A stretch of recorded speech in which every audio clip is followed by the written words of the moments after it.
I was headed to Dentures, and I just didn't think that was a possibility for me. Uh, I saw Dr. Tran for the first time and really discovered that there was hope. And here I am. This is brand new.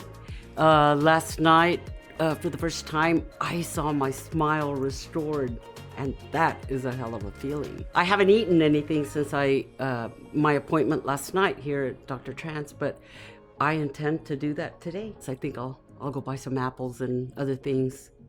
It's been a hell of a journey, and the thought of being able to chew to liquid for digestive purposes, and it's just everything that's involved in this. It's not just aesthetic. I can't wait to be in front of clients with that confidence once again, and Dr. Tran really helped me. We worked together to get me to the most comfortable place ever.